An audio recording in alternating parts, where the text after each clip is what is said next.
Hey there, folks. Welcome to our cozy nook of tales and adventures. Today, like every episode, we're unlocking the doors of imagination to explore new worlds, meet fascinating characters, and experience unique emotions. I promise to take you on an unforgettable journey through the power of words. So get comfy, grab your favorite drink, snuggle into that perfect spot, and get ready to lose yourself in a new story. Leave the outside world behind for a while and dive with me into the depths of storytelling. If you enjoy our content and want to support the channel, consider hitting the subscribe button and giving the video a thumbs up. Now, without further ado, let's dive into today's story. The ancient stones of Hogwarts whispered secrets that winter night, as tendrils of mist curled around the West Tower like ghostly fingers.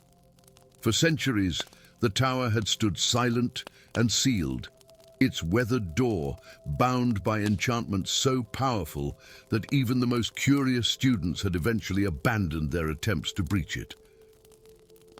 But on the night of the winter solstice, as the moon hung like a silver pendant in the velvet sky, the rusted lock clicked open of its own accord, and the door creaked ajar, exhaling a breath that had been held for 500 years.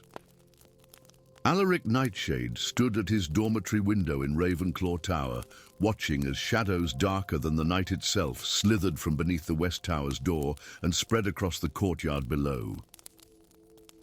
Unlike his fellow students, who saw mere darkness, Alaric perceived intricate patterns in the shadows, movements, whirls and eddies that formed momentary symbols before dissolving.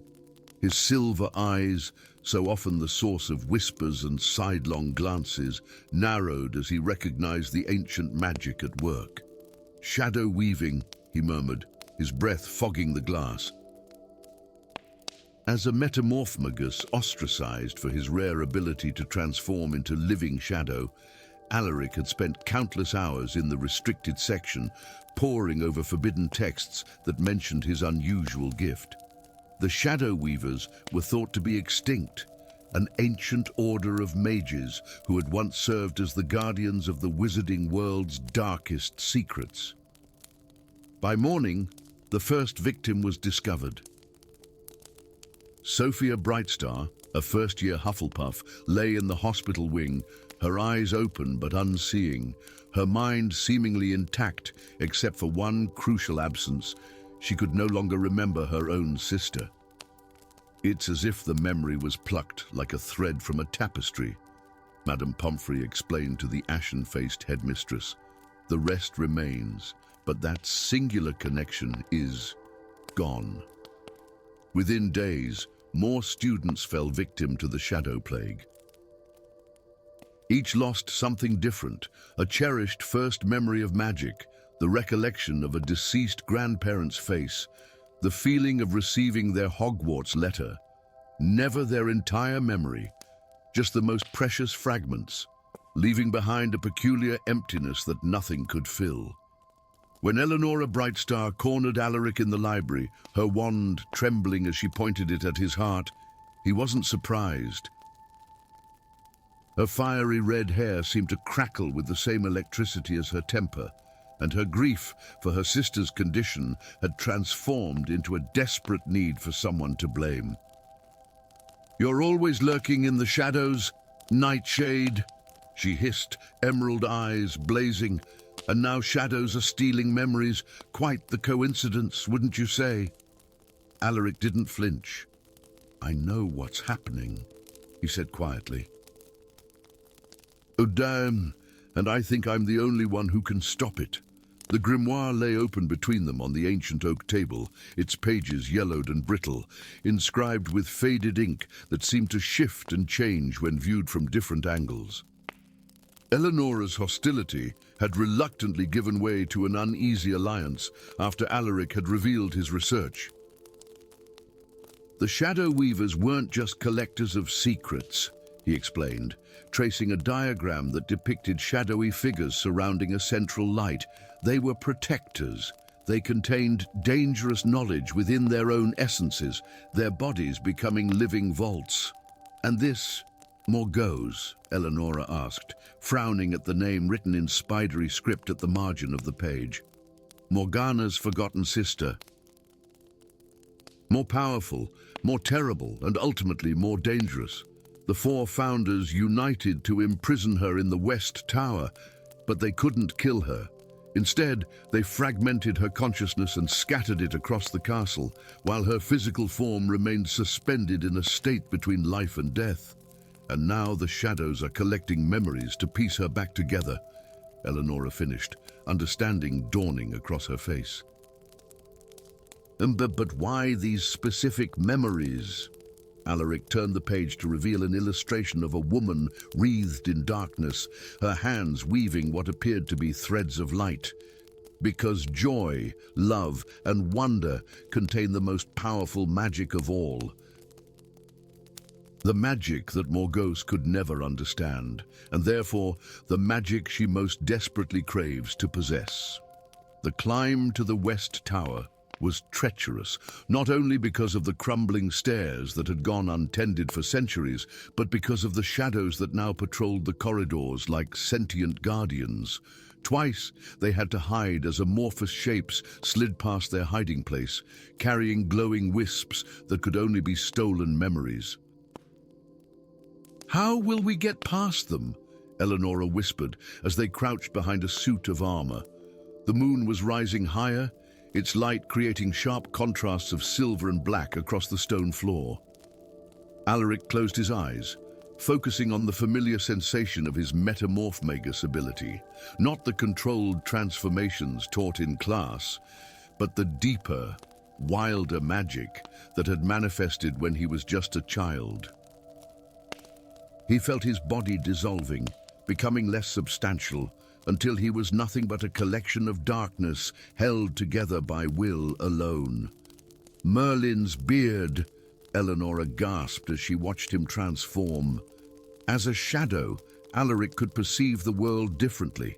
The darkness was no longer an absence of light, but a presence in itself, a vast, interconnected network that flowed throughout the castle like a spectral river.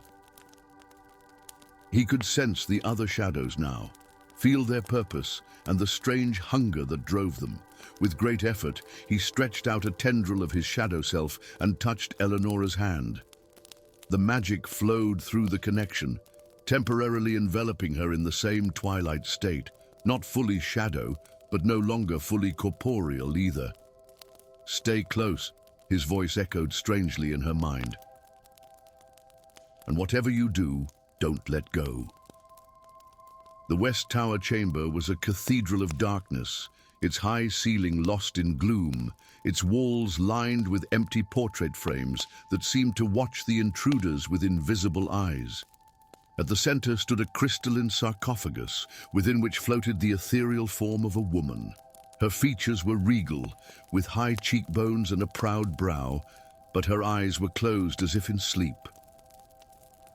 Around the sarcophagus, hundreds of memory fragments orbited like luminous moths, each containing a moment of pure joy or love stolen from an unwitting student. "That's Morgause," Alaric whispered, having returned to his human form once they were safely inside the chamber. "And those are the memories they've collected to awaken her consciousness." Eleonora reached out toward a passing wisp, recognizing it instantly. "That's Sophia's memory of me teaching her to fly a broom for the first time," she said, her voice breaking. "I can see us there, laughing together."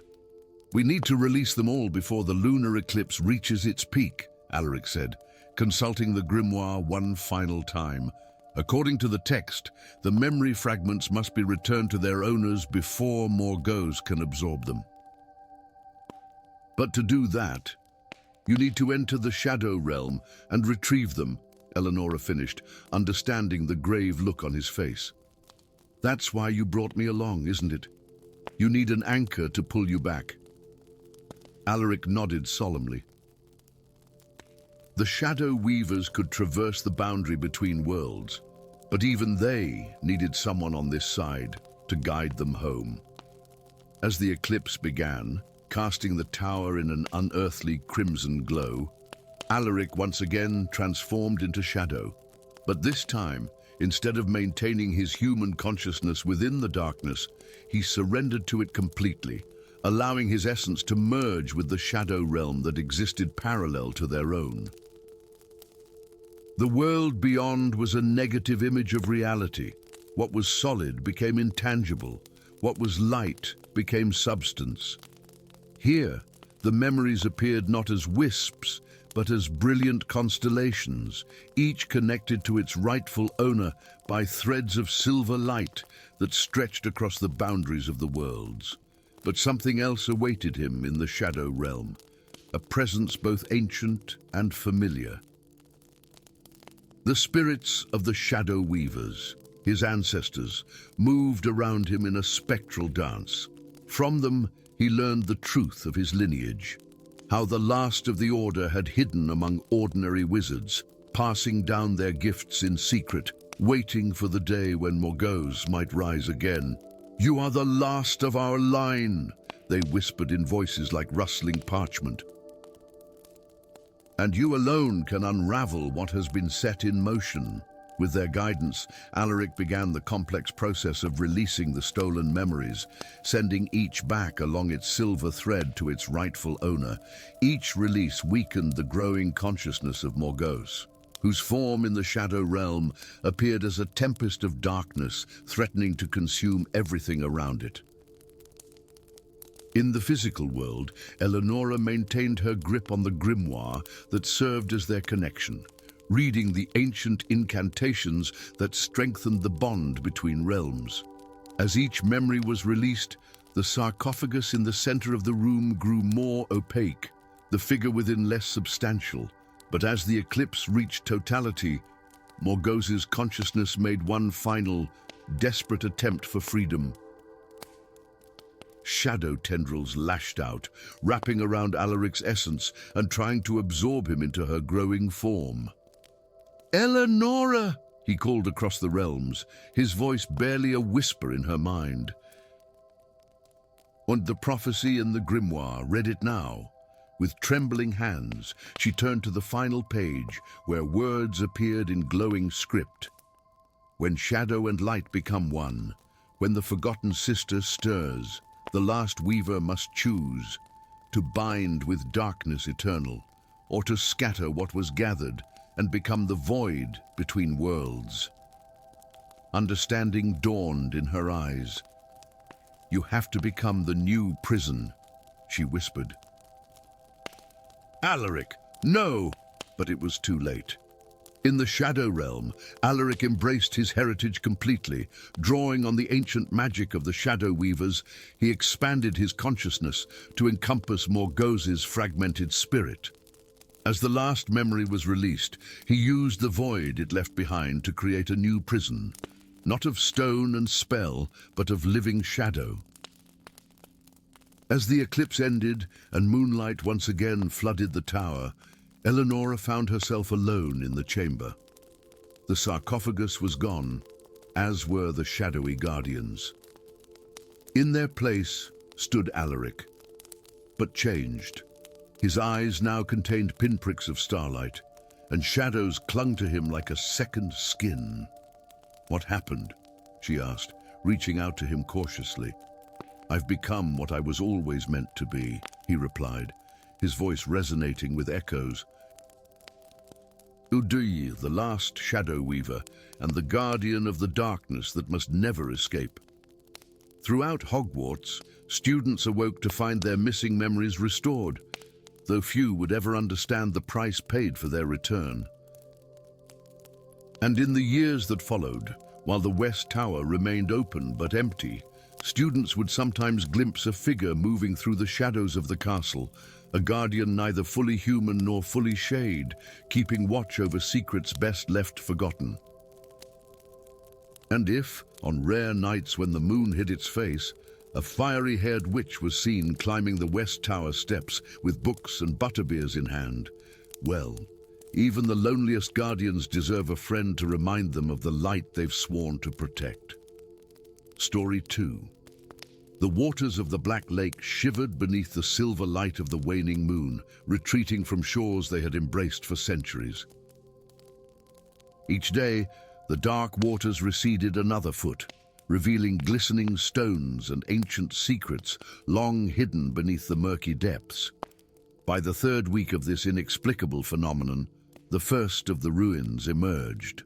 Weathered stonework etched with symbols that glowed with a faint aquamarine luminescence when darkness fell. Cassandra Moonsong stood at the newly formed shoreline, her Hufflepuff scarf fluttering in the autumn breeze as she watched the water continue its slow, impossible retreat.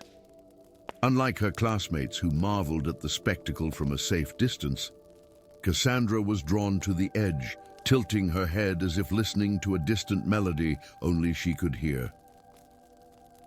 "Can you hear it too?" she whispered to no one in particular, her pale fingers absently tracing patterns in the damp sand. The singing beneath the waves. Since childhood, Cassandra had kept her peculiar gift hidden, the ability to understand the languages of water-dwelling creatures. The merfolk's haunting melodies had been her lullabies on sleepless nights at Hogwarts, their gossip and legends her secret companions. But the song emerging from the depths now was unlike anything she had heard before, ancient and desperate, filled with warnings and pleas. As twilight descended, the exposed ruins pulsed more brightly with their eerie blue light. Cassandra crept closer to one of the revealed archways, now completely free of water. The stone was smooth beneath her touch, worn by centuries of currents, but the runes remained sharp and clear, as if carved yesterday. "The moon grows thin, the waters part, the singer wakes, the witch will start," she translated aloud, her fingers trembling as they traced the glowing symbols. 4 pillars fallen, bonds undone. Blood calls to blood when night brings none. A sudden splash made her jump back. In the shallow water before her, a figure rose, tall and lithe, with skin like polished alabaster, etched with the same luminous runes that adorned the ruins. Its eyes were depthless pools of shifting blue, and when it opened its mouth, the haunting melody that had been echoing in Cassandra's mind took physical form, rippling the air between them. "Nereath," Cassandra breathed, the name coming to her lips unbidden, as if the knowledge had always been within her. "You speak the old tongue, daughter of 2 worlds," the creature replied, its voice like water flowing over crystal. "I have waited long for one who could hear my warning." Before Cassandra could respond, a commanding voice cut through the evening air. "Miss Moonsong, step away from the water immediately." Professor Dorian Blackthorne strode down the sloping lawn from the castle, his dark robes billowing behind him like storm clouds. The defense against the dark arts teacher was a severe man, with eyes that seemed to have witnessed horrors beyond imagination, and a reputation for showing no mercy to students who broke rules. "Professor, Cassandra began, but fell silent, as she noticed his gaze fixed not on her, but on Nereath, a complex mix of recognition and dread crossing his features. "So it's true," Blackthorne murmured. "The rune singer has awakened. You know of me, son of the Oathbreaker." Nereath's melodic voice held an edge now. "Your ancestor swore to maintain the pillars, yet here I find them failing, and Vexoria's prison weakens with each passing tide."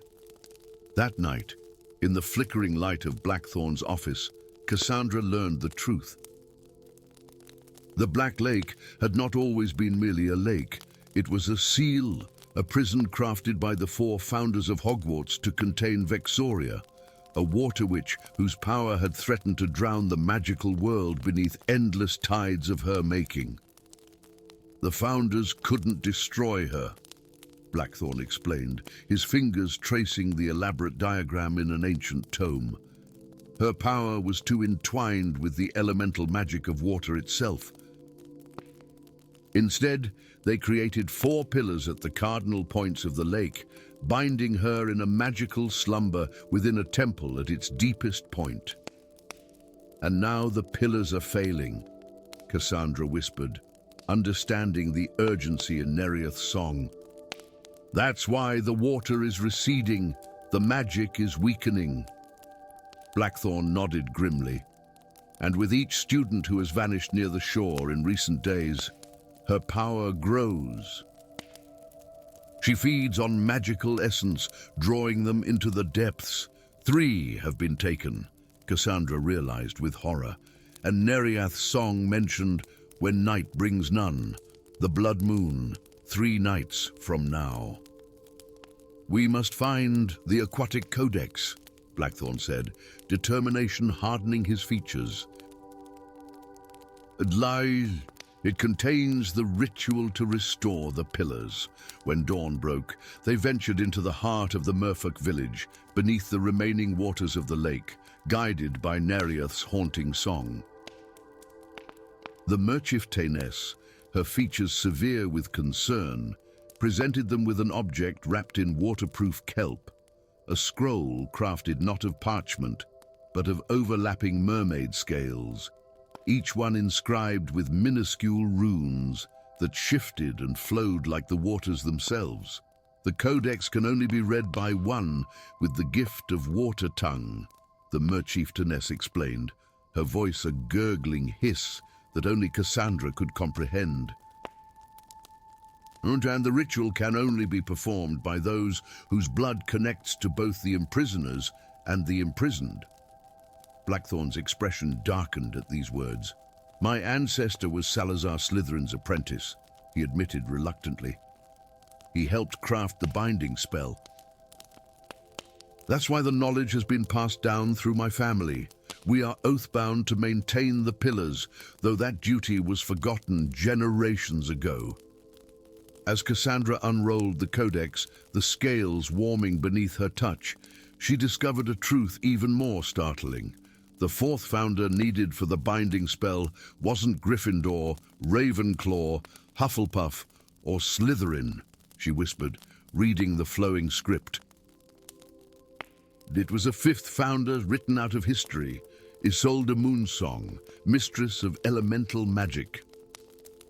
"Your ancestor," Nereith confirmed, observing her with those depthless eyes, "and Vexoria's sister." With each passing hour, more students vanished, drawn to the water's edge by a compulsion they couldn't resist. The pattern became clear. Vexoria was gathering 13 magical essences, one for each cycle of power in the ritual that would fully release her when the blood moon reached its zenith. The first pillar stood at the northernmost point of the lake, now fully exposed, as the waters continued their retreat. Its once mighty column was cracked and weathered, the elemental rune of earth faded to a bare outline. Following the instructions in the codex, Cassandra placed her hand upon the stone, while Blackthorn traced the activation rune with his wand. Nereith sang the binding song, his voice causing the water still present in the lake to vibrate in harmony.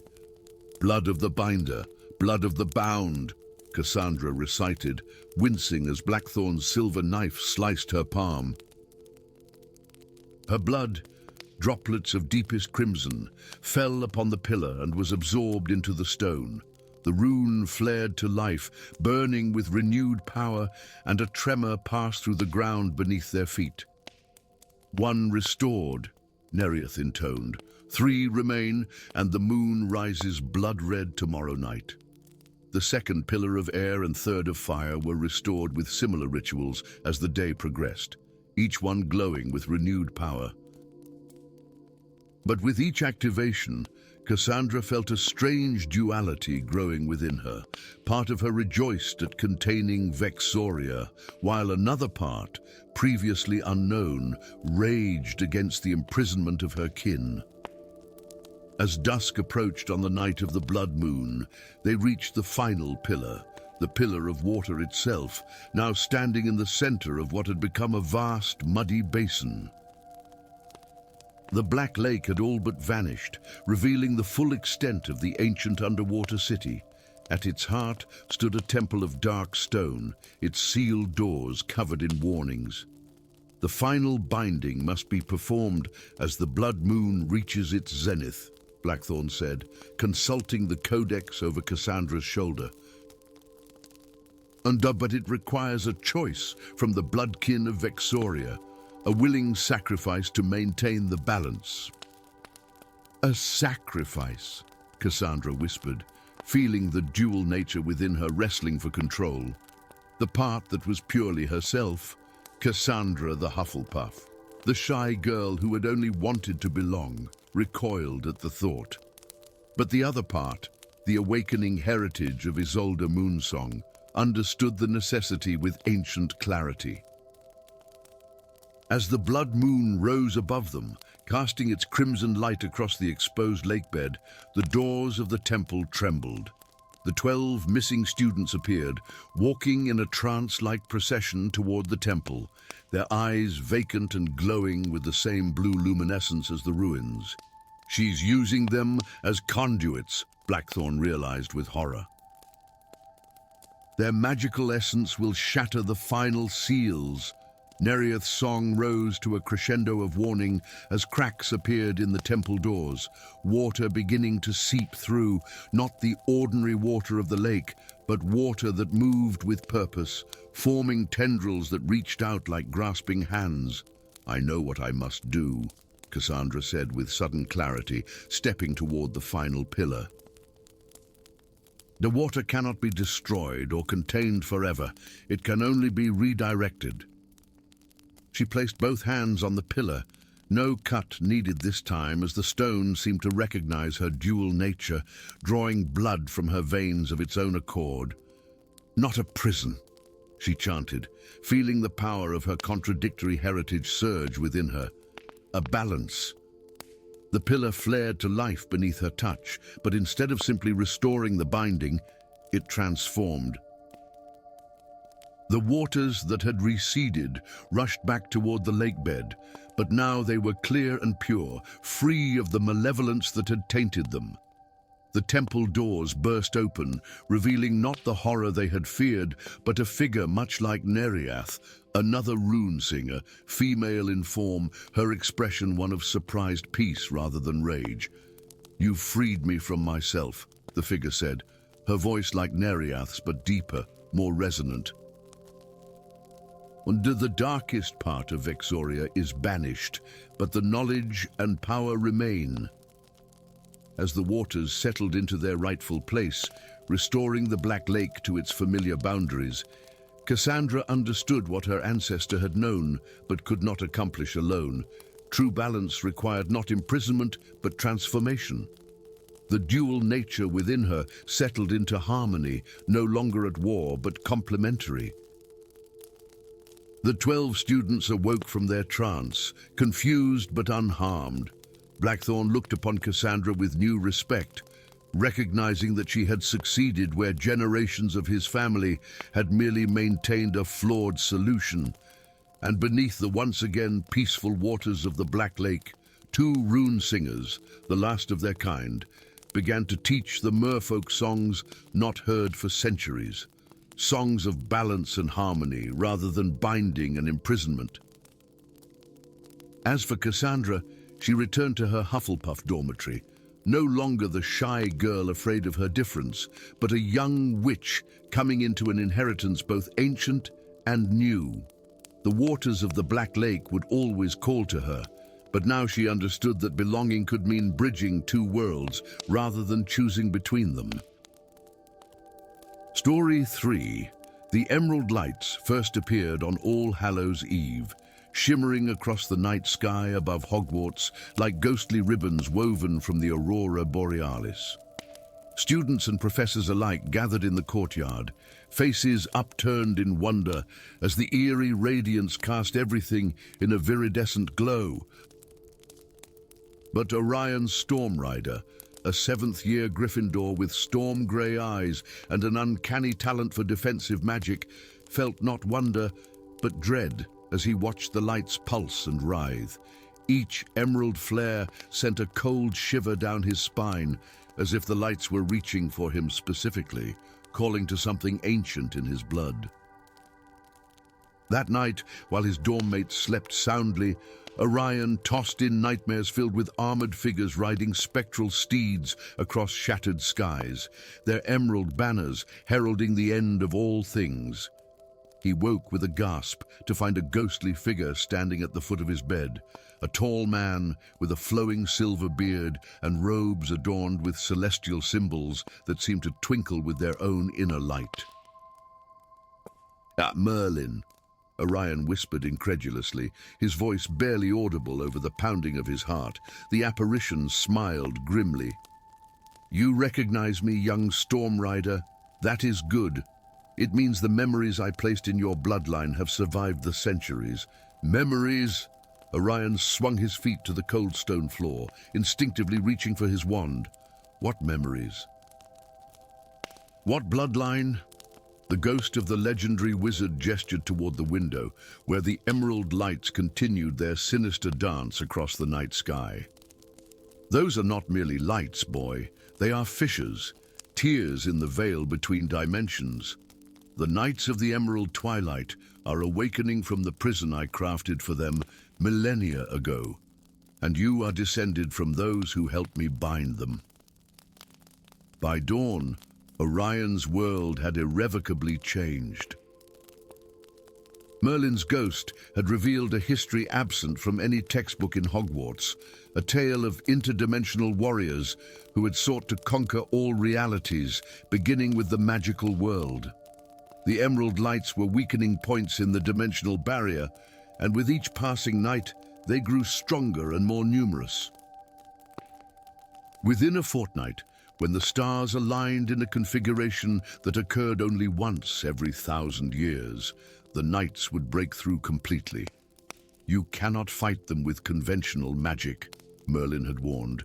"Only the Sword of Dawn, forged with the combined essence of the four founders, can seal the breaches." But the sword was broken long ago, its fragments hidden throughout Hogwarts itself. "Why me?" Orion had asked, though in his heart he already knew. "Because Godric Gryffindor was your ancestor, and his blood flows in your veins. But you cannot do this alone. You must find descendants from each founder, one from each house, to reforge the sword and face what comes." Finding the other three chosen ones proved less difficult than Orion had anticipated. Helena Ravencroft, a brilliant sixth year with eyes the color of twilight and an encyclopedic knowledge of forgotten lore, was the first to join his quest. Her dreams had been haunted by the same armored figures, though she dismissed them as anxiety manifesting from exam pressure until Orion shared Merlin's warning. Edgar Hufflepuff came next, a gentle fourth year with an exceptional gift for herbology and a quiet strength that belied his young age. His connection to Helga Hufflepuff had manifested not in dreams, but in a sudden, inexplicable ability to find hidden things, an ability that had led him straight to Orion during a free period, declaring simply, "You're looking for me." The final member of their fated quartet proved the most troubling. Lyra Shadowbane stood apart from her Slytherin housemates, tall and regal, with silver-white hair and eyes of such deep emerald they seemed to reflect the very lights now fracturing the night sky. When Orion approached her, she merely smiled, a curve of lips that never reached those unsettling eyes. "I've been expecting you, Storm Rider," she said, her voice melodic yet cold. "The stars speak of your quest, and yes, I will join it. Salazar's blood runs true in me, as does other lineage." That other lineage soon became apparent as they began their search for the sword fragments. Deep in the bowels of the castle, in chambers forgotten by all save the oldest house elves, they encountered the first of the spectral guardians Merlin had set to protect the sword pieces. As the wraith-like figure lunged for them, tendrils of emerald energy eerily similar to the lights in the sky reaching for their throats, Lyra stepped forward with unexpected confidence. "Halt, Sentinel!" she commanded, and to everyone's shock, the Guardian paused, those terrible emerald tendrils quivering in apparent recognition. "Your family," Helena whispered, her quick mind connecting the pieces. "They served the knights."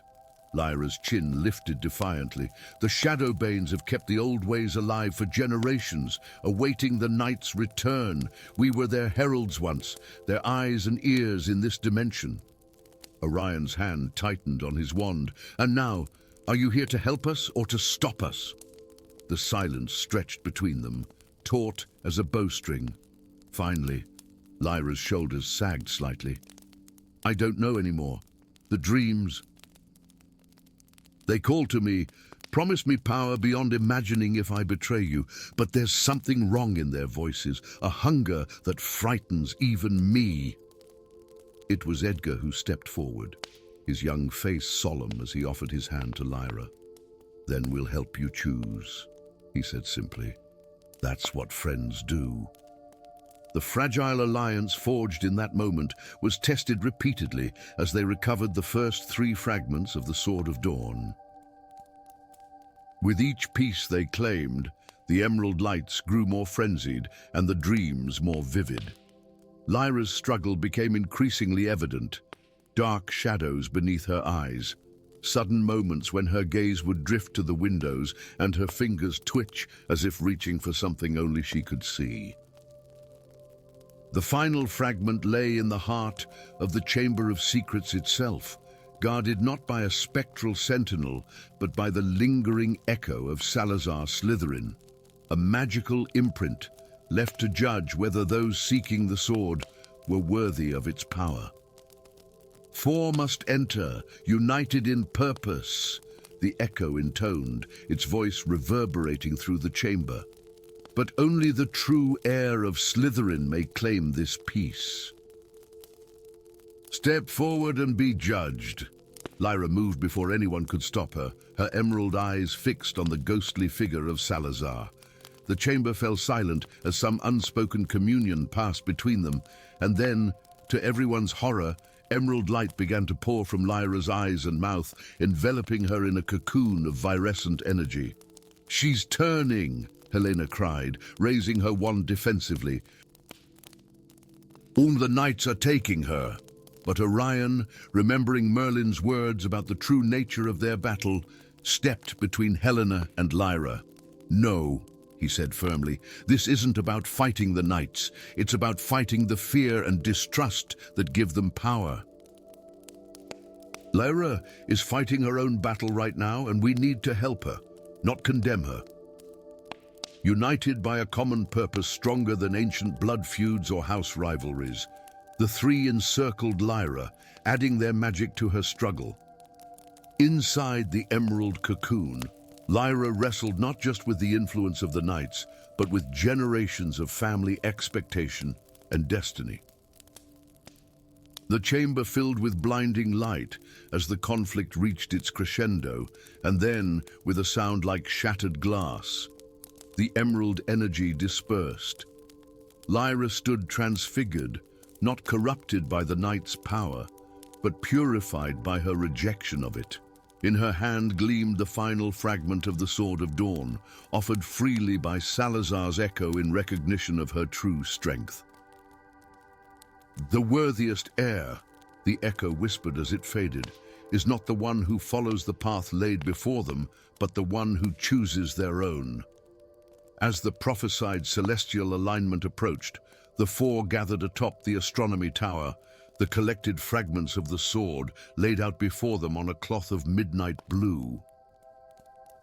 The emerald lights had converged into a swirling vortex directly above Hogwarts, and through its center, shadowy figures could be glimpsed, the Knights of the Emerald Twilight, marshalling their forces for the crossing. The reforging requires the essence of each founder.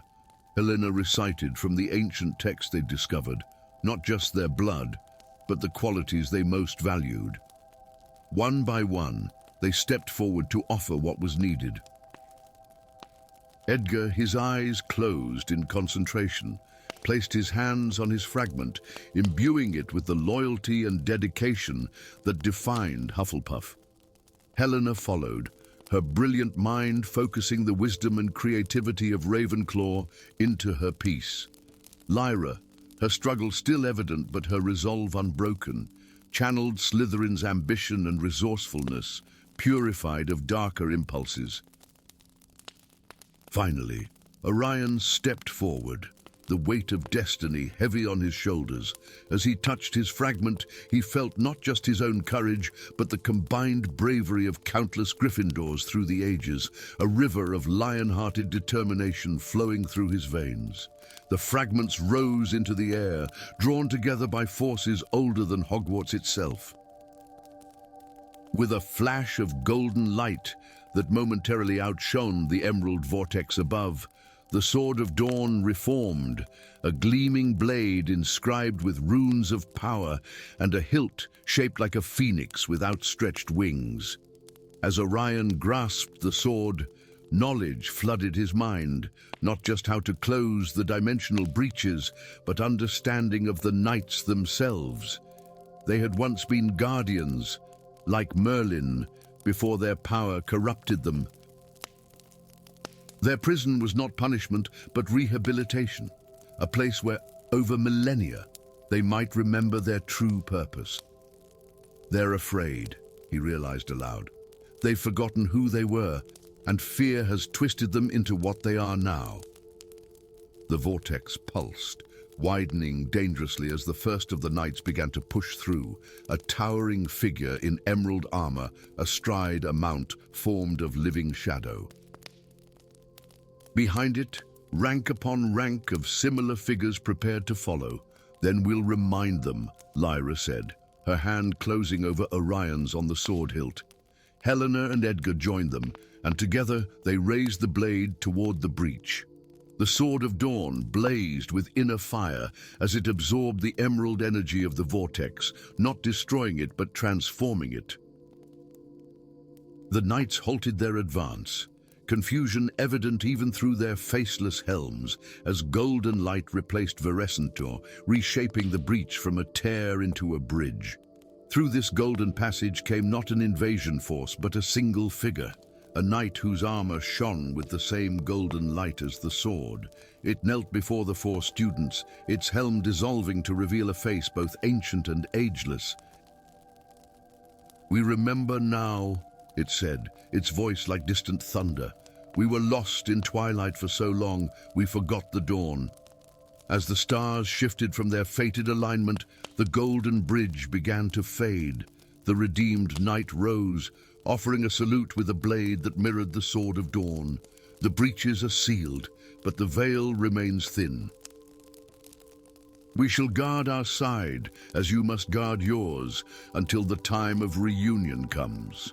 When the night sky cleared, the emerald lights were gone. The Sword of Dawn, its purpose fulfilled, dissolved into motes of golden light that settled into the four students, a gift of power and responsibility to be passed down through their bloodlines.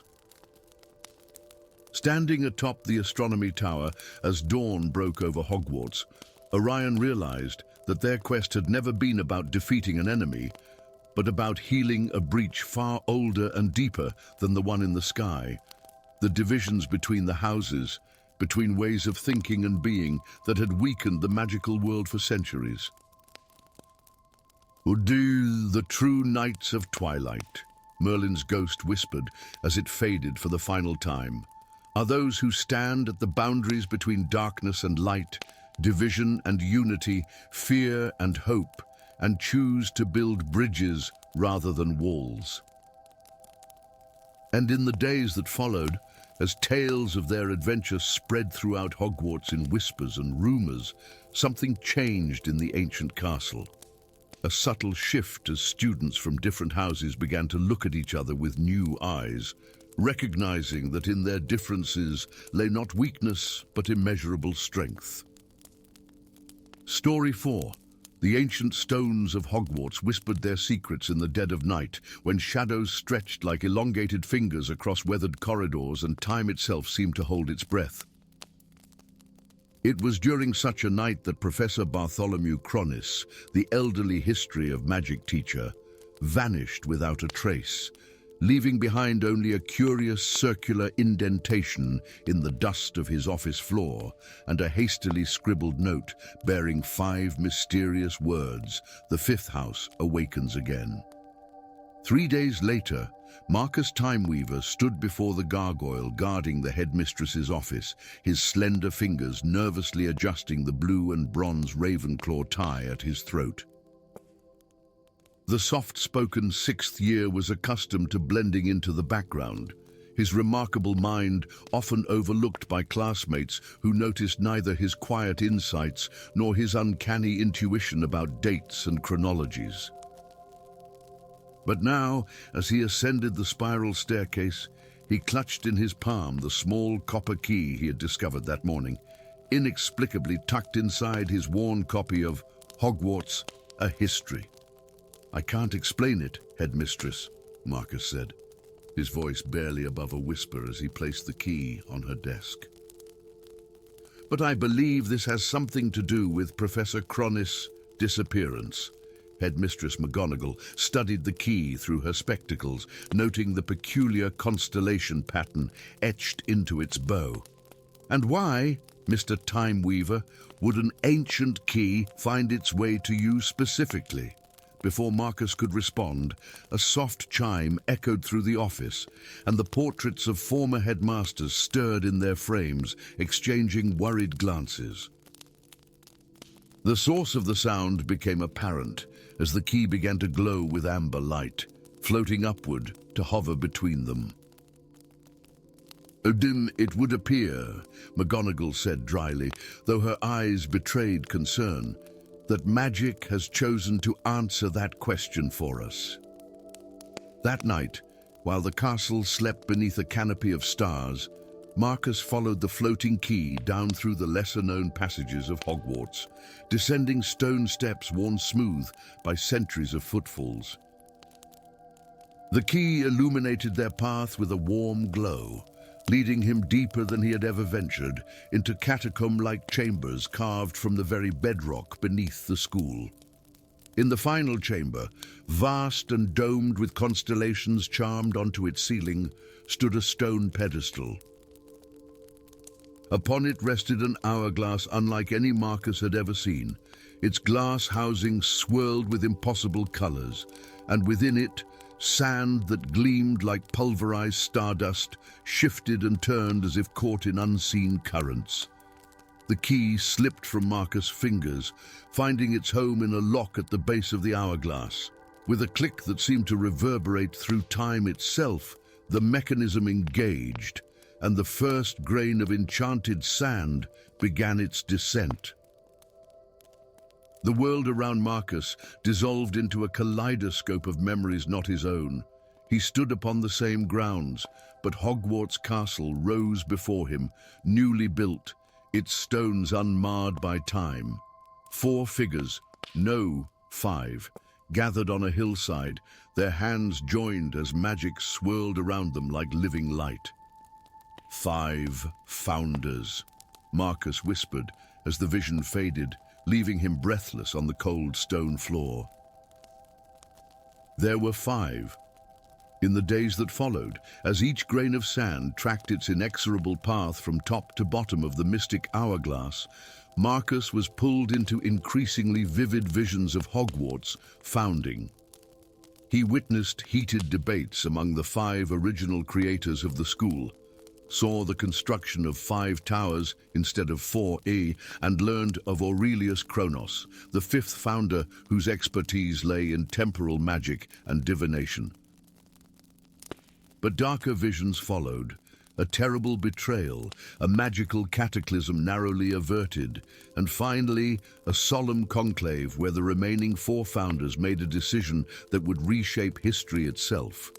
With complex ritual magic, they removed all traces of Aurelius and his house, Tempus, from the memories of the wizarding world, sealed the hourglass of his making, and rebound the school's magic to flow through just 4 houses instead of 5. They erased him, Marcus confided to his journal, quill trembling in his hand, not just from books and records, but from memory itself. Only this hourglass preserved the truth, protected by time's own magic. He might have kept these discoveries to himself, had fate not intervened in the form of Seraphina Ravenscar. The Slytherin head girl caught Marcus emerging from the catacombs at dawn, his robes dusted with the peculiar gleaming residue of the temporal chamber. "You're up early, Time Weaver," she observed, her keen amber eyes noting his exhaustion and the faint glow that seemed to emanate from beneath his skin. Or perhaps you haven't been to bed at all." Seraphina's reputation preceded her, brilliant, ambitious, and possessed of political instincts that had enabled her to unite the traditionally fractious Slytherin house under her leadership. What few knew was that she was also the last descendant of a secretive magical lineage that preserved forbidden knowledge through the ages. "The hourglass of Aurelius," she said later that day, cornering Marcus in a secluded section of the library. "That's what you found, isn't it? The Tempus Vitrum." Marcus' shocked expression was all the confirmation she needed. With a satisfied smile, she joined him at his table, opening an ancient leather-bound volume embossed with a family crest. "My ancestors were record keepers, Time Weaver." Not everything was erased.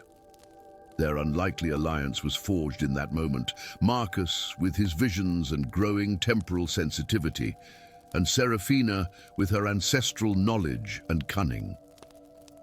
Together, they delved deeper into the mystery of the 5th house, unaware that their research had attracted unwanted attention. The first Guardian manifested during dinner in the Great Hall. A week before Hogwarts' millennial celebration was set to begin. The spectral figure materialized like mist, condensing into form, neither ghost nor living being, but something in between. Its face was featureless, save for hourglass eyes that shifted with the same otherworldly sand Marcus had come to know, and around its neck hung a pendant matching the constellations on his key. "Timekeeper," it intoned, its voice resonating with temporal echoes, speaking both in the present and from seconds before. The bloodline stirs, the balance fractures. Chaos erupted in the hall as students scattered in panic. The Guardian's outstretched hand reached for Marcus, who felt his very essence begin to unravel at its touch, as if he were being erased from the fabric of reality itself. Only Seraphina's quick thinking saved him, as she cast a reflective shield charm that momentarily confused the Guardian's temporal senses, allowing them to escape. What was that thing? Marcus gasped when they had secured themselves in the room of requirement, which had manifested for them as a chamber filled with clocks of every description, all ticking in perfect synchrony. "A time guardian," Seraphina replied grimly, thumbing through her family's tome. "Created by Aurelius himself to protect the time stream from paradoxes and manipulation. But they're supposed to be benevolent observers, not..." "Whatever that was, it tried to erase me," Marcus said, a terrible realization dawning. Just like the founders erased Aurelius, the hourglass, now hidden beneath Marcus' robes, grew warm against his chest. Another grain of sand fell, and with it came the most startling vision yet, Aurelius Kronos, standing before a mirror, his face a perfect reflection of Marcus' own. "I'm his descendant," Marcus whispered, as the vision cleared. Indeed, that's why the key came to me. Why I can see what no one else can. Seraphina's expression grew calculating. The millennial celebration begins in 7 days, when all the timelines of Hogwarts' existence will converge at a single point. If you're truly Aurelius' heir, you could use the hourglass to restore his house, to correct the historical record. Or trigger the curse, Marcus countered, remembering the whispered warning in his latest vision. Aurelius swore that if his legacy was restored incorrectly, Hogwarts would unravel from history itself, every student, every achievement, gone as if the school had never existed. As the days counted down, more guardians appeared, their pursuit growing relentless. Each manifestation was stronger than the last, as if the very approach of the millennial convergence strengthened their power. Marcus and Seraphina found themselves in a desperate race, studying the hourglass's mechanisms and the fragmentary records of Aurelius' final days. The night before the celebration, as they huddled in the heart of the temporal chamber beneath the school, surrounded by notes and calculations, the truth finally became clear. It wasn't Aurelius who betrayed the others, Marcus said, connecting the fragments of visions he'd received. He was trying to prevent a temporal catastrophe. The other founders didn't understand his warnings. They thought he was attempting to seize control of the school. Seraphina, who had been examining the base of the hourglass, looked up sharply. Then, why the curse? Why threaten to erase Hogwarts if his house was restored? It wasn't a curse, it was a fail-safe, Marcus realized. Mum, he knew that if someone tried to restore Tempus' house without understanding the temporal magic that sustained it, the resulting paradox would unravel reality around the school. The chamber door burst open, and 3 guardians glided in, their hourglass eyes fixed unblinkingly on the pair. Behind them came Professor Cronis, or rather what remained of him. The history of magic teacher's form was semi-transparent, parts of him seemingly erased from existence. "You've done well to discover this much," Cronis said, his voice distorted like a poorly tuned wireless. "But you cannot be allowed to proceed. The timeline must be preserved." "You're not guardians at all," Marcus said, sudden understanding flooding him. "You're curators, the opposite of what Aurelius created. The founders made you to maintain the altered timeline, to ensure the 5th house remained forgotten. The convergence approaches," the lead curator replied emotionlessly. "Surrender the hourglass. The heir must not restore what was rightfully erased." In that moment, with temporal forces swirling around them and the very foundations of Hogwarts trembling with anticipation of its millennial moment, Marcus made his choice. Not for power or recognition, not even to restore his ancestors' legacy, but to correct a fundamental imbalance that had weakened the school for 1,000 years. As the clock tower began to toll midnight, Marcus raised the hourglass high. The final grain of sand hung suspended at the neck of the upper chamber, awaiting only gravity's command to fall and complete the cycle. "And I am Marcus Timeweaver, heir of Aurelius Kronos," he declared, his voice growing stronger with each word. "I do not seek to restore the 5th house as it was, but to heal the wound its removal left in Hogwarts' heart." The hourglass blazed with golden light as the final grain fell, and time itself seemed to hold its breath. The curators lunged forward, but Seraphina's shield held them at bay just long enough. In the great hall above, as thousands gathered to celebrate a millennium of magical education, a strange transformation began. The enchanted ceiling, which had always reflected the sky outside, now displayed the full breadth of Hogwarts history simultaneously. Every student, every triumph, every moment layered upon itself in a tapestry of time made visible. The 5th tower, erased but never truly gone, shimmered into being alongside the others, its banner of silver and gold bearing the emblem of an hourglass surrounded by stars. But it did not displace the others. Instead, it seemed to strengthen them, completing a pentagon of magical energy that had long been forced into a square. When the light faded and time resumed its steady march, Marcus and Seraphina stood in the transformed Great Hall, the hourglass now clear crystal in Marcus' hands, its sand glowing with gentle, benevolent light. "What did you do?"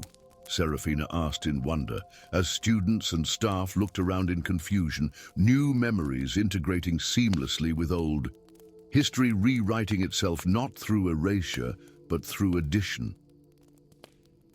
Marcus smiled, feeling the presence of his ancestor at last at peace.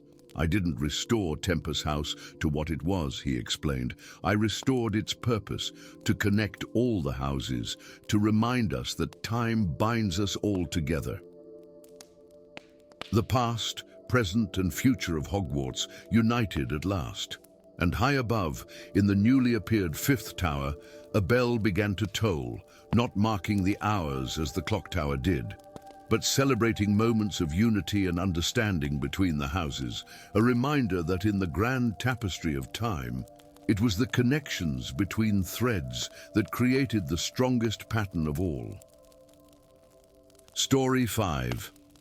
The ancient trees of the Forbidden Forest stood sentinel against the twilight sky, their gnarled branches intertwining like the fingers of old gods reaching across the heavens. Autumn had painted their leaves in hues of amber and crimson, yet there remained something unnatural about their rustling, a whispered cadence that carried words instead of wind. The voices had begun 3 nights past, when the harvest moon hung bloated and golden above Hogwarts' highest tower, and with each passing evening they grew more insistent, more intelligible, as if whatever spoke them edged closer to the boundary between worlds. Ilara Silvermoon stood at her dormitory window, silver blonde hair cascading down her back as she pressed her palm against the cool glass. Unlike her classmates, who heard nothing but the ordinary sounds of the forest, she distinguished fragments of arcane language weaving through the rustling leaves, warnings, pleas, and prophecies, in a tongue she shouldn't understand yet somehow did.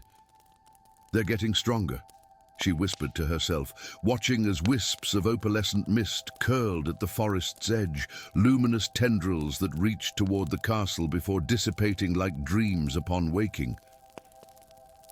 Professor Trelawney had noticed the change in her prized divination student.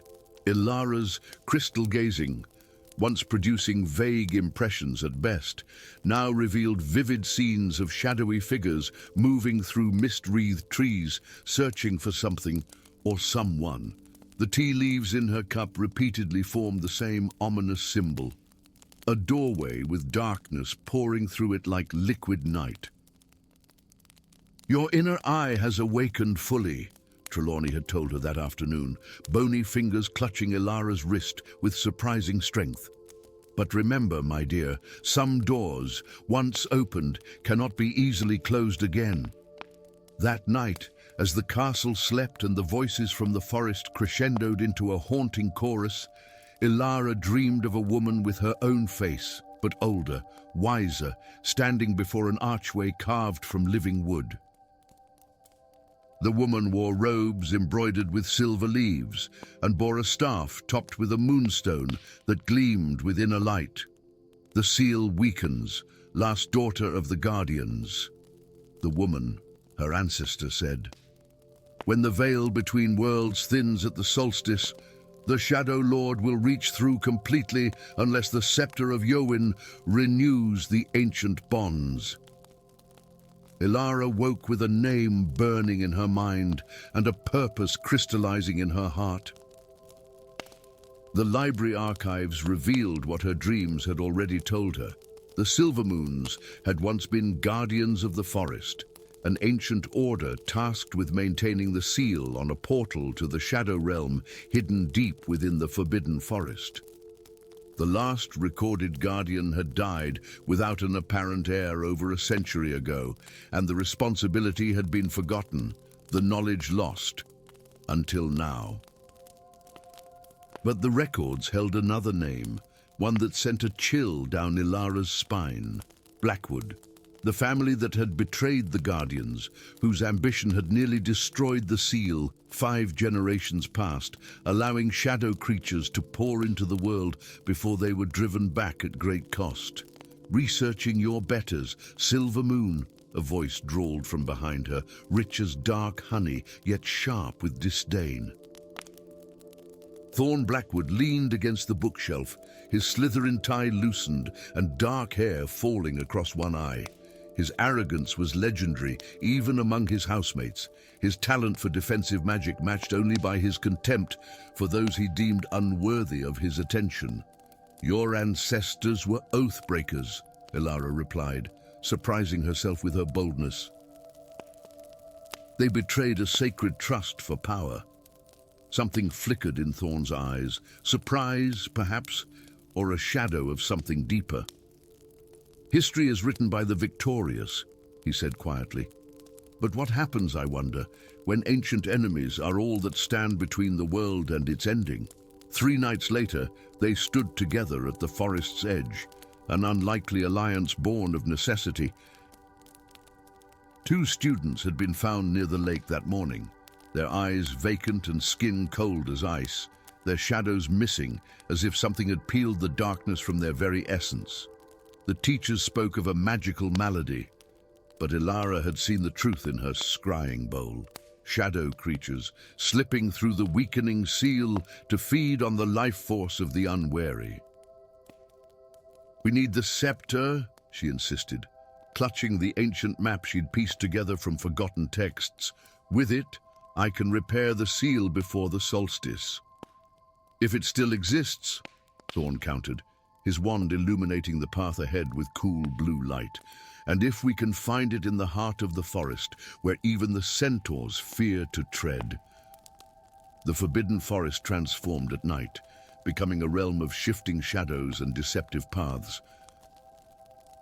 Trees that stood apart by day crowded together after dusk, their twisted roots reaching out like grasping hands. Eyes gleamed from hollows, some belonging to ordinary creatures, others to beings far more ancient and perilous. A brook blocked their path, its waters running black as ink beneath the moonlight. When Ilara knelt to test it with a twig, the wood writhed and sprouted thorns before dissolving into smoke. "Shadow water," Thorn murmured, a new respect in his voice as he glanced at her. "We'll need to find another way across." "No," Ilara replied, drawing her wand. With a whispered incantation taught to her in dreams, she traced a sigil in the air. The symbol blazed silver before settling onto the dark water, creating a bridge of moonlight that spanned the corrupted stream. We walked the Guardian's path. As they ventured deeper, the forest grew older, the trees more vast and primeval. Luminous fungi spiraled up ancient trunks, casting an eerie glow that revealed patches of mist coalescing into half-formed figures. Shadow creatures testing the boundaries between worlds, drawn by the presence of life. "We're being watched," Thorn warned, his back to hers as they moved through a clearing where the mist gathered most thickly. "They're waiting for something. For the sun to set completely," Ilara realized, glancing at the last crimson streak fading from the sky visible through the canopy. "The seal is weakest at true night." The shadow creatures attacked as darkness fell, surging from between trees in a wave of liquid darkness. Their forms shifted continuously, now resembling wolves with too many limbs, now becoming winged serpents that left trails of mist in their wake. Where they touched the ground, frost bloomed like pale flowers. Thorn's defensive spells manifested as shields of emerald light, holding the creatures at bay, while Ilara channeled her newfound power. The silver sigils she cast burned through the shadows like fire through parchment, but for each creature banished, 2 more emerged from the deepening darkness. We can't fight them all, Thorn shouted above the unearthly howls of the shadow beasts. The scepter, where is it supposed to be? The Heart Grove, Ilara replied, her voice steady despite her fear. Where the oldest tree stands. A path unexpectedly opened before them, as the mist parted, revealing a trail marked by stones that glowed with the same silver light as Ilara's sigils, the Guardian's path, calling to her blood. It's leading us, she breathed, taking Thorn's hand without thinking. Quickly! They ran, pursued by shadows that seemed to flow rather than move, their shields weakening with each passing moment. The trees grew impossibly huge, their trunks wider than Hogwarts towers, their branches forming a cathedral-like canopy overhead. And at the center of this arboreal temple stood a massive oak, its trunk split to reveal a hollow large enough to walk into, lined with crystals that caught and multiplied the meager light. The Heart Oak, Ilara whispered, approaching the ancient tree with reverence. Within its hollow, upon a pedestal of living wood, lay the scepter of Ewin, a staff of white wood topped with a crystal that seemed to contain a universe of stars within its depths. As Ilara reached for it, a voice like autumn leaves crushed underfoot spoke from the shadows. And at last, the last guardian approaches. The figure that stepped into the clearing wore the familiar robes of Hogwarts, headmaster, but his movements were wrong, too fluid, as if his bones had been replaced with water. His eyes, once warm and brown, now swirled with darkness like twin pools of midnight. How convenient that you've brought the heir of the betrayer as well. Headmaster Valerian? Thorn's voice held disbelief and growing horror. What's happened to you? The thing wearing the headmaster's form smiled, revealing teeth too sharp for a human mouth. Your esteemed headmaster has been my vessel since the summer equinox, child of treachery. His body hosts my essence, while I prepare to fully enter your world. The Shadow Lord's gaze shifted to Ilara. And you, last daughter of the Guardians, have led me straight to the one object that might have thwarted me. Understanding dawned on Ilara, like ice water in her veins. The headmaster's sudden interest in the Forbidden Forest, the new restrictions that kept students and faculty away from its borders, his insistence on personally handling any strange occurrences, all to hide his true nature while the seal weakened. The winter solstice approaches, the possessed headmaster continued, gesturing to the night sky visible through gaps in the canopy. In 3 days, when darkness reigns longest, I will channel the combined magical essence of every student and teacher through the weakened seal. The fabric between worlds will tear completely, and my realm will pour into yours like the tide. You've been draining students, Thorn realized, his hand tightening around his wand, taking their shadows to strengthen yourself. A mere taste of what's to come, the Shadow Lord agreed. Now the scepter, if you please. While I could simply kill you both, it would be far more poetic to have the last guardian hand over the key to her world's destruction. Ilara's mind raced.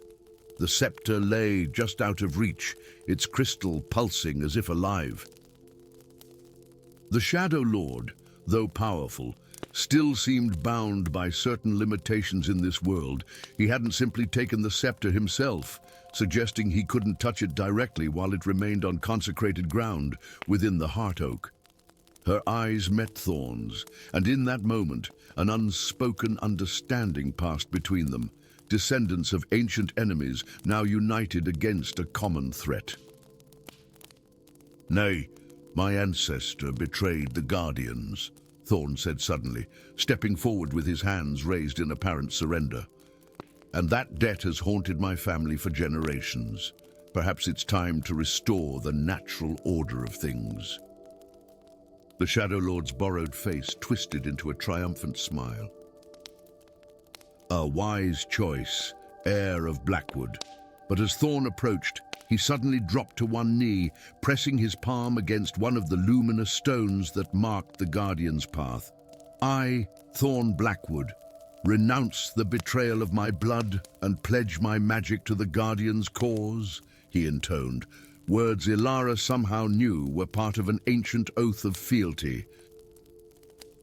The stone flared with brilliant light, and a shockwave of power rippled outward, momentarily staggering the Shadow Lord. In that crucial moment, Ilara lunged for the scepter, her fingers closing around its smooth shaft as power surged through her like lightning seeking ground. Knowledge flooded her mind, generations of guardians before her, their triumphs and sacrifices, the complex magic that maintained the seal between worlds. The crystal atop the scepter blazed with starlight, illuminating the clearing as bright as day. "You forget yourself, Shadow Lord," Ilara spoke. But it wasn't only her voice. It carried the echoes of all guardians who had come before. "You are bound by ancient laws. You cannot fully enter this world without invitation, without a willing sacrifice." The possessed headmaster snarled, darkness billowing around him like a cloak of living shadow. "I have my invitation, child, the betrayer's blood, offered freely a century ago when the last guardian fell. The compact remains." "Then it shall be unmade," Thorn declared, rising to stand beside Ilara. "I revoke the invitation given by my blood. I close the door my ancestors opened." Together, they raised the scepter, its light joining with Thorn's emerald shields to form a barrier of silver-green energy that pushed back the encroaching shadows. The Shadow Lord howled in rage, darkness pouring from the headmaster's eyes and mouth as he fought against the combined power of Blackwood redemption and Silver Moon guardianship. "And by starlight and shadow, by oath broken and remade," Ilara chanted, the words coming to her as naturally as breathing, "I seal the pathway between worlds until the proper time of crossing." The scepter's crystal flared one final time, releasing a pulse of pure light that swept through the forest like a tidal wave. Where it touched the shadow creatures, they dissolved into mist. Where it touched corrupted plants and earth, it restored them to their natural state. And when it reached the possessed headmaster, it forced the Shadow Lord's essence back through the weakening seal, leaving Valerian to collapse, unconscious but himself once more. In the days that followed, as winter descended upon Hogwarts and students prepared for holiday celebrations, few noticed the subtle changes in the castle's defenses. New sigils carved into ancient stone, pathways in the Forbidden Forest rearranged to guide travelers away from certain clearings, or the unlikely friendship between a Slytherin prince and a Ravenclaw seer who spent long hours in the library studying texts long forgotten.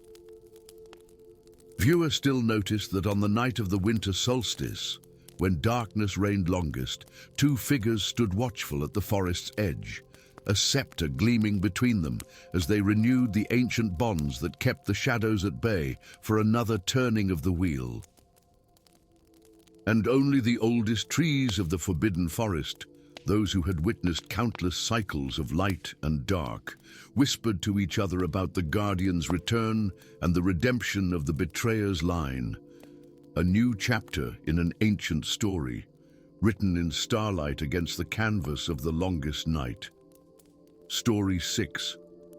Magic danced through the afternoon light that streamed through the tall, arched windows of the Charms classroom. Dust motes sparkled and swirled as 30 wands moved in practiced synchronicity, the air crackling with the energy of young witches and wizards mastering their craft. All except one. Ezra Weasley's wand flicked when it should have swished, and the ensuing crack echoed through the chamber like thunder. In that split second before chaos erupted, Ezra's eyes met Professor Flitwick's grandson, now Hogwarts Charms Master, and the diminutive wizard's expression shifted from surprise to horror. "Everyone down," Professor Flitwick shouted, but it was too late. The classroom rippled like the surface of a disturbed pond. Colors inverted momentarily, and for a heartbeat, Ezra saw double. 2 classrooms, 2 professors, 2 of each student, before reality snapped back with a violent shudder that sent everyone stumbling. Only Ezra remained standing, as if the epicenter of an earthquake feels no tremor. "I'm sorry, Professor. I don't know what happened," Ezra stammered, his freckled face flushing as red as his Weasley hair. But the professor wasn't looking at him anymore. He was staring at the back wall of the classroom, where moments before there had been only ancient stonework adorned with portraits of famous charmers. Now, an ornate mirror stood there, its silver frame twisting like living vines, studded with runes that pulsed with an inner light. "Class dismissed," Professor Flitwick whispered, his voice barely audible. "Everyone but Mr. Weasley, leave immediately." As the students filed out, casting curious glances back at the mirror, Ezra noticed something strange. The mirror didn't reflect the classroom. Instead, its surface swirled with mist, occasionally parting to reveal glimpses of Hogwarts, but not quite. Hogwarts draped in different banners, populated by unfamiliar faces, or lying in ruins under a blood-red sky. "Or do you have any idea what you've done?" Professor Flitwick asked quietly once they were alone. "No, sir," Ezra replied honestly. The first Muggle-born in the Weasley line for centuries, Ezra had spent his entire life at Hogwarts feeling like he had something to prove. Now it seemed he had proven only his capacity for catastrophe. "This is the Mirror of Ataraxia," Flitwick explained, approaching the artifact cautiously. "It was supposedly destroyed after the Battle of Hogwarts. The Room of Requirement must have been protecting it all these years. What does it do? It shows other paths, realities where choices led to different outcomes." The professor's eyes narrowed. "But it's never been activated like this before. Your spell has somehow awakened its deeper power." As if in response to these words, the mist in the mirror parted completely, revealing a Hogwarts Great Hall decorated for a feast. But the banners were wrong, all black and silver, no crimson or gold in sight, and at the high table sat a tall, pale figure with serpentine features that made Ezra's blood run cold. "That's..." "Yes," Flitwick cut him off. "A world where he who must not be named prevailed. One of many possible fates that never came to pass. Until now." The mirror's surface rippled, and a hand, pale and long-fingered, reached out from within, grasping the edge of the frame. Professor Flitwick reacted instantly, a complex spell shooting from his wand to seal the mirror's surface. The hand withdrew, but not before a voice hissed across the boundary between worlds. "Too late, little charm master." The gates are opening. By midnight, Hogwarts was in chaos. The castle shimmered with strange energies, corridors occasionally shifting to reveal versions of themselves from other timelines. Students found themselves face to face with doppelgangers, some friendly, others hostile, a few bearing the dark mark on their forearms. Headmistress McGonagall had ordered everyone to their common rooms. But Ezra couldn't sleep. The guilt weighed too heavily. He slipped out, intending to return to the charms classroom and somehow undo his mistake. In the corridor outside Gryffindor Tower, he nearly collided with a blonde girl wearing Ravenclaw robes, her wand illuminated and held aloft. "You're out past curfew," she noted, her voice dreamy and distant, yet her eyes sharp and knowing. "So are you," Ezra countered. "I'm looking for creatures that don't exist in this reality," she replied simply. "I'm Lyra Lovegood, Luna's granddaughter." Ezra recognized the family resemblance, the same protuberant eyes and air of serene detachment. In this reality, yes. Lyra tilted her head. You're the one who opened the way, aren't you? The mirror breaker. Before Ezra could respond, footsteps approached from around the corner. They both tensed, but instead of a professor or prefect, a pale boy with platinum blonde hair and Slytherin robes appeared. Weasley, he said with a nod that contained none of the traditional Malfoy-Weasley animosity. Lovegood. Scorpius, Lyra greeted him warmly. Have you seen any yet? 3, Scorpius Malfoy replied grimly. 2 students from Hufflepuff have been replaced by versions of themselves who claim they've never heard of Hufflepuff House.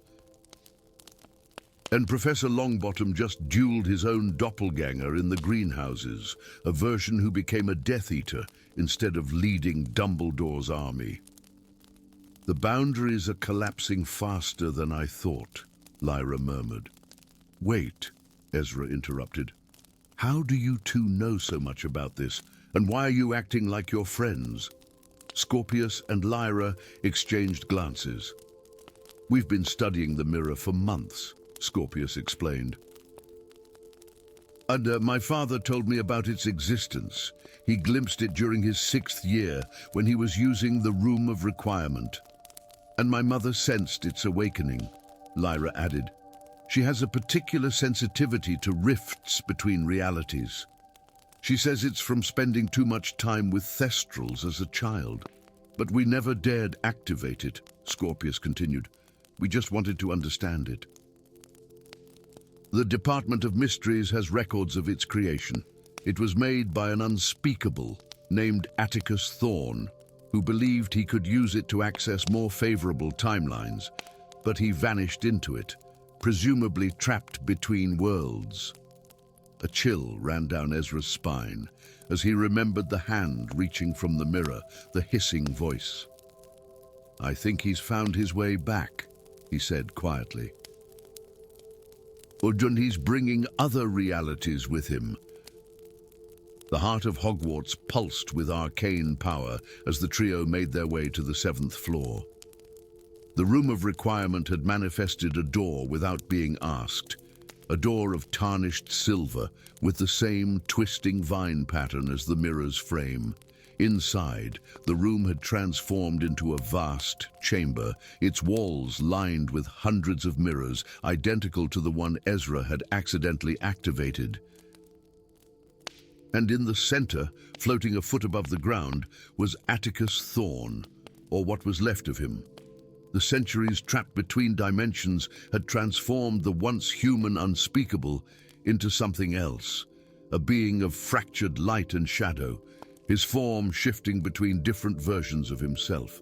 Sometimes a noble wizard in ministry robes, sometimes a twisted creature of darkness, sometimes barely human at all. When the catalyst arrives, Thorne's voice resonated from everywhere and nowhere. The impossible Weasley, born of muggles yet carrying ancient magic in his veins, the perfect paradox to complete my work. What work? Ezra demanded, trying to keep his voice steady. The unification of all possible worlds into one perfect reality, Thorne replied. For too long, I've watched infinite potential wasted across the multiverse. Worlds where magic thrives beside Muggle technology, worlds where Hogwarts stands as a beacon of learning for all, not just the magical, worlds where the boundaries between life and death, possible and impossible, are mere suggestions. And worlds where Voldemort rules with an iron fist, Scorpius countered. Worlds consumed by magical war, or where wizards enslave muggles. You'd bring those realities into ours as well. All realities contain both light and shadow, Thorne dismissed. The worthy will survive the merger. As they argued, Ezra noticed the mirrors beginning to activate one by one, their surfaces parting like curtains to reveal more alternate Hogwarts scenes. Students from their world were being pulled through, replaced by their counterparts from darker timelines. Lyra stepped forward, her dreamy demeanor giving way to intense focus. You're not merging worlds, she said clearly. You're consuming them, feeding on the energy released when two realities try to occupy the same space. Thorn's form flickered violently. Clever girl, just like your grandmother. Like... She nearly unraveled my plans once before, you know, in a reality where she became an unspeakable instead of a magizoologist. We need to seal the mirrors, Scorpius muttered to Ezra, all of them simultaneously. How? Ezra whispered back. There are hundreds. The spell Professor Flitwick used. Did you see it? Lyra asked, never taking her eyes off Thorn. Ezra nodded slowly. I think so. It was like Colloportus, but more complex. We'd need enormous power to cast it on all these mirrors at once, Scorpius said. Thorn laughed, the sound like breaking glass. You're too late. The convergence has begun. Soon, I will be the fulcrum upon which all realities balance, the god of a new, unified world. But something was stirring in Ezra's memory, something his Muggle mother had once told him about the Weasley family magic. How it wasn't just in their blood, but in their unique position, straddling the magical and non-magical worlds. For generations, the Weasleys had been purebloods who embraced Muggles and their ways, creating a magical resonance unlike any other family. And now here was Ezra, a walking contradiction, a Muggle-born Weasley, embodying both worlds not just by choice, but by birth. I know what to do, he said suddenly. But I need you both to trust me.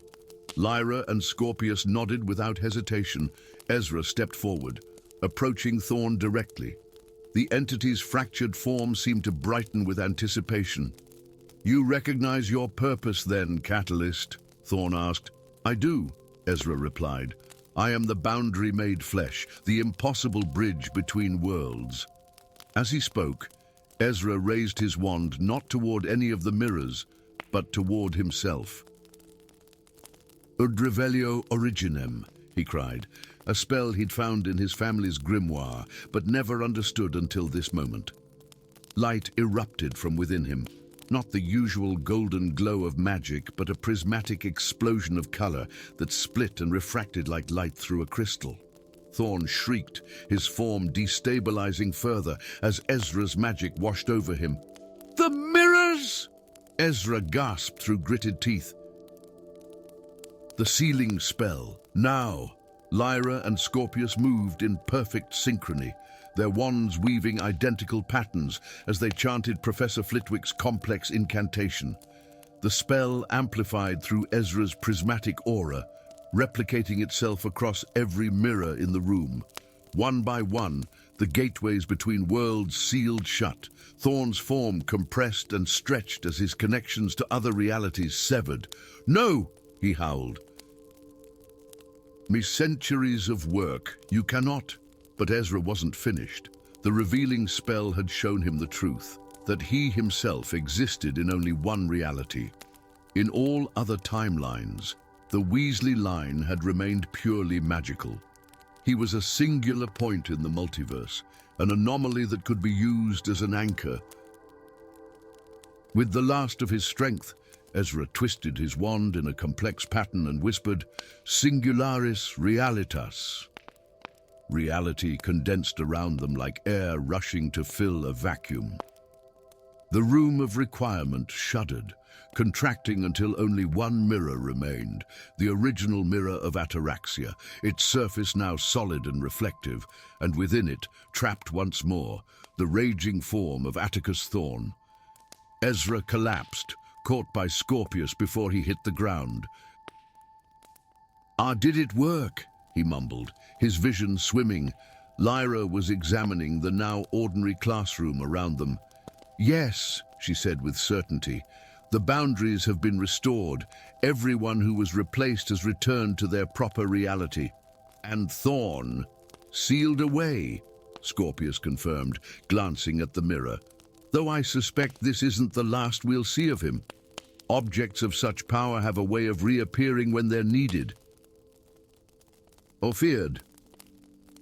As dawn broke over Hogwarts, The three unlikely allies watched as Professor Flitwick and Headmistress McGonagall carefully removed the mirror, bound for the Department of Mystery's deepest vaults. "You know," Scorpius said thoughtfully, "my father always told me to stay away from Weasleys, said they attract trouble. Mine said the same about Malfoys," Ezra replied with a tired grin. "You're both wrong," Lyra interjected, her dreamy voice returning. "You don't attract trouble, you attract each other across every reality. Some bonds transcend choice and circumstance." Ezra looked out over the grounds of Hogwarts, the only Hogwarts that was truly his, and for the first time since arriving at the school, felt like he truly belonged. Not despite being the impossible Weasley, but because of it. For in a world of magic, the greatest power often lies in being the exception to the rule.